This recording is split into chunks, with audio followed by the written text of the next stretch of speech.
자카르타 연합의 아름다운 아침입니다. 다 함께 사도신경으로 신앙 고백하겠습니다.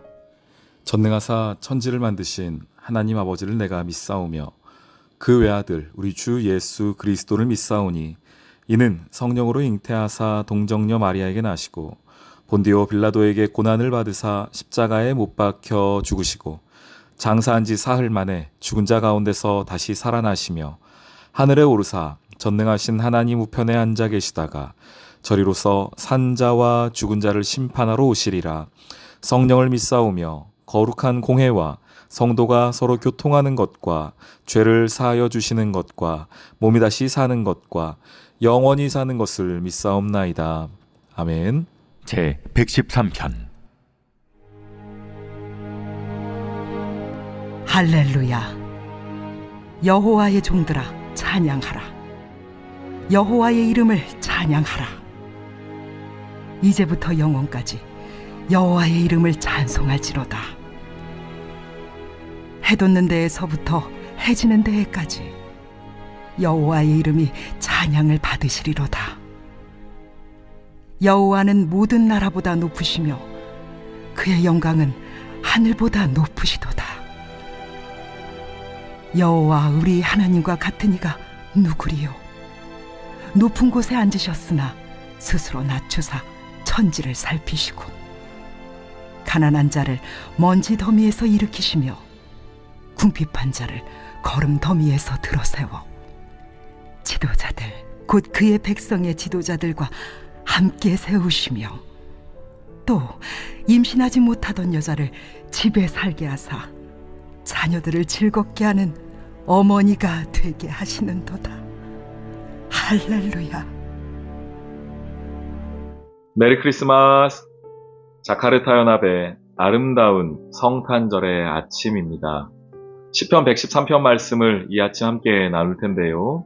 시편 113편부터 118편까지를 하나로 묶어서 할렐 시편이라고 말합니다. 할렐루야, 하나님을 찬양하라 는 메시지가 반복되고 있기 때문인데요. 오늘 1절에서도 할렐루야가 한 번밖에 안 나오지만 뒤에 보시면 여호와의 종들아 찬양하라, 여호와의 이름을 찬양하라. 찬양하라가 무엇입니까? 할렐루. 네, 그래서 이렇게 바꿔 읽어볼 수 있습니다. 할렐루야, 여호와의 종들아 할렐루, 여호와의 이름을 할렐루. 2절에서도요. 이제부터 영원까지 여호와의 이름을 할렐루. 우리 3절에서도 찬양을 받으시리라. 9절에서도 마지막에 할렐루야 이렇게 끝나고 있죠. 그래서 하나님을 찬양하라, 찬양하라, 찬양하라 나오고 있습니다. 먼저 우리 성탄절을 맞이하는 오늘 이 아침, 우리가 다른 무엇보다도 예수님 한 분만으로 찬양의 제목이 되는 이 아침 되기를, 이 성탄절이 되기를 주님의 이름으로 축원합니다. 성탄절에 선물이 없다 하더라도, 혹 나의 상황과 환경이 찬양하거나 감사할 만한 일이 없다 하더라도 하나님은 그분 자체로 찬양받기 합당하신 분이심을 잊지 않으며 이 성탄절에 더 큰 찬양과 감사가 넘치는 우리 성도들의 삶이 되기를 주님의 이름으로 축원합니다. 자, 이 시편 113편에서 할렐루 할렐루 계속 이야기하지요. 해 돋는 데부터 해 지는 데까지 여호와의 이름을 찬양하라. 여호와는 모든 나라보다 높으시며 그의 영광은 하늘보다 높으시도다. 여호와 우리 하나님과 같은 이가 누가 있으리요? 높은 곳에 앉으셨으나, 자, 이제 하나님께서 찬양받으신 이유가 좀 구체적으로 나오는데요. 바로 이 부분입니다. 원래 그분은 높은 곳에 있으셨는데 스스로 낮추사 이렇게 말씀하시죠. 하나님이 찬양받기 합당하신 이유는 물론 그분 자체가 영광의 이름이며 감사의 이름이며 복의 근원이시기 때문에 우리가 찬양할 수 있지만 그분이 하신 놀라운 일이 있다는 것입니다.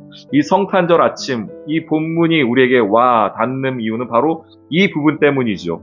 높은 곳에 앉으셨던 분이 스스로 낮추셨기 때문입니다. 왕이시고 하나님이신 그분께서 인간의 몸을 입고 이 땅에 오신 것, 그것만으로도 하나님은 찬양받기 합당하다. 이 시편 기자가 고백하는 것이죠. 스스로 낮추사, 이 말씀 보시면은 여러분 어디가 떠오르시나요? 저는 빌립보서 2장 말씀이 좀 떠올랐습니다. 2장 5절부터 8절까지의 말씀입니다. 빌립보서 2장 5절부터 8절. 너희 안에 이 마음을 품으라. 곧 예수의 마음이니, 예수님의 마음을 표현하면서 그는 근본 하나님의 본체시나 하나님과 동등됨으로 취할 것으로 여기지 아니하시고 오히려 자기를 비워 종의 형체를 가지사 사람들과 같이 되셨고 사람의 모양으로 나타나사 자기를 낮추시고 죽기까지 복종하셨으니 곧 십자가에 죽으심이라. 아멘. 오늘 시편 113편이 말하고 있는 높은 곳에 앉으셨으나 스스로 낮추신 것이 바로 이 사건 아니겠습니까? 성육신의 사건. 이 크리스마스 예수께서 오신 이 성탄 자체가 하나님께서 찬양받고 영광 받으시기에 합당한 이유가 되고 있는 것이죠. 예수님은 왜 하늘에 계시지 않고 스스로 낮추셨습니까? 시편 113편 7절은 말합니다. 가난한 자들을 위함이며 궁핍한 자들을 위함이다 라고 이야기합니다. 9절에 보시면 임신하지 못하던 여자를 집에 살게 하시며 자녀들을 즐겁게 하는 어머니가 되게 하셨다 이렇게 말씀하시죠. 생명이 없던 자에게 생명을 주셨다는 겁니다. 가난한 자들과 궁핍한 자들을 높이 올리셨다는 것입니다. 누가? 하늘에 계신 그분이 이 땅에 오심으로 말미암아 그 일을 하셨다는 것이지요. 이것은 단순한 우리의 가난과 궁핍만을 말하는 것이 아닙니다. 영적인 가난, 영적인 궁핍, 살 길이 없었고 생명이 없었던 우리를 십자가 지신 예수, 이 땅에 오신 예수로 말미암아 살 길이 열린 것이지요. 그 일을 행하셨기 때문에 하나님은 찬양받기 합당하다. 할렐루야, 할렐루야 이야기하고 있는 것이지요. 우리 이 성탄절을 맞이하여서 하나님께 감사할 제목들이 더 많이 기억나기를 소망합니다. 그렇지만 내 삶을 둘러보아도 감사의 제목이 떠오르지 않는다 라고 하신 분들이 계실 수 있을 텐데요. 우리가 하나님의 자녀된 것, 그것 자체가 큰 감사입니다. 하나님께서 우리를 구원해 주시려고 이 땅에 오신 것, 그것만으로도 놀라운 하나님의 사랑이며 은혜입니다. 이 성탄 다시 한번 기쁨과 감사가 넘치는 성탄 되기를 소망합니다. 하늘의 높은 곳에 앉으셨으나 스스로 낮추신 예수님께 감사할 수 있는 오늘 이 하루 되시기를 주님의 이름으로 축원합니다. 아멘. 오늘의 기도. 주님, 높으신 하나님께서 우리를 사랑하시어 사람의 몸으로 오신 이 성탄의 아침을 맞이합니다. 스스로 낮추어 우리의 영적인 가난과 궁핍을 풀어주신 주님을 찬양합니다. 우리를 일으켜주시는 하나님이 계시기에 소망 가운데 살아갈 수 있음을 잊지 않게 하시고 주님 안에서 구원과 은혜를 누리는 성탄절이 되게 해주세요. 예수님의 이름으로 기도합니다. 아멘.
시간입니다.